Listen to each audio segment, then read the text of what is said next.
So our carbon dioxide and our body temperature has no effect that we can perceive at all on this cave, even though we bring a whole lot of people to it.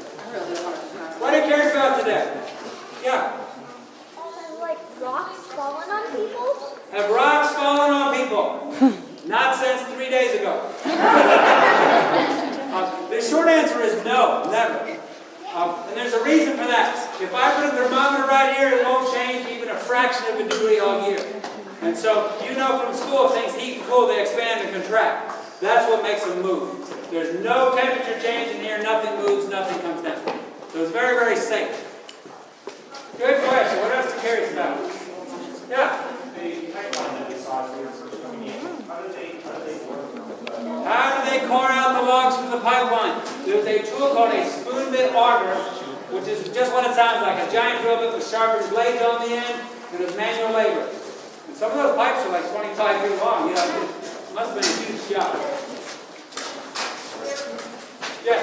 There was a mineral that came a little while back that wasn't the one you showed us, but it was narrow and then black and white. Little stripes in it? Yes. Most of the minerals in here, like all this gray rock, is limestone. Limestone's laid down under the ocean. If a crack of sand gets in there, sand that is metamorphized turns into quartz.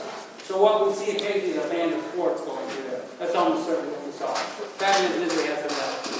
Folks, in a minute, I'll do a demonstration. Well, I'm going to ask you to sit. You don't have to sit right this minute, but I will in just a second. Good questions. What else are we curious about while we're collecting everybody? What about animals?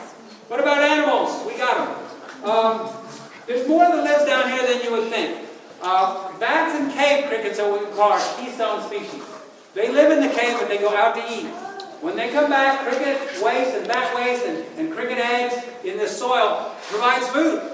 There's some creatures that make a living off their leftovers, and if you start with a shovel and digging through this dirt, you find little centipedes and beetles and eyeless creatures that make a living off them. We actually have 137 species documented that live in the cave.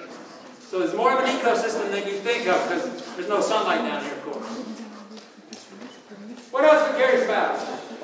That the path to the fat man's misery, is Yes. it all naturally formed, or is it Is man-made? the path to fat man's misery natural? It is natural. That's the question we get every day because it looks so different. A large room like this is made by slow-moving water. Fast-moving water cuts a channel, and that's what happened there. When Stephen Bishop first arrived there, he discovered everywhere we walked since Giant's Coffin up above, it was up here with sediment. Let me back up a little bit. We're up in the hill, cave passage, cave passage, cave. The water just keeps cutting passages deeper and deeper. Right? There's 5 levels in this hill. We're down on level 4. There is a pole writing with numbers on it. We are 47 feet above the bottom of the cave. So if you go down that way about a quarter mile, there's a river. It's one of 8 rivers that drain the whole place out. Cave, river. The river's on the outside, accepts all water through the cave. When that river down there floods, we get a lot of rain, the Green River just floods out of its banks, it will backflood into the cave. Level 5 down there floods 2 or 3 times a year. We're up on level 4. This place probably floods every 20 years or so. Some of you may remember from the news about 4 years ago in May of 2010, Nashville went underwater. They got about 20 inches of rain in a weekend.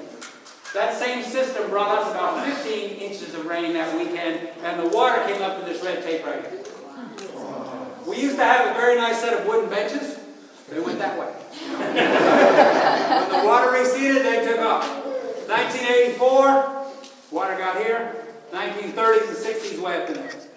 It is not a flash flood situation. The cave is so vast, it comes up slowly, it goes down again slowly. So, not often. When it comes and goes, it leaves behind dirt, sediment.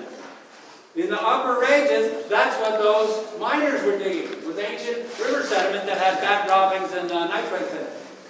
They didn't get down here, but it's the same system. Yes? You said there's cracks that air comes down through. Yes. Does light also, if we were to turn it off, would we be able to see a little bit of light? No, the question is, can you see any light due to cracks in the rock? No, we can't. The cracks aren't large enough, they're just really hairline cracks. At this point, we're 300 feet below the ground, so nothing penetrates.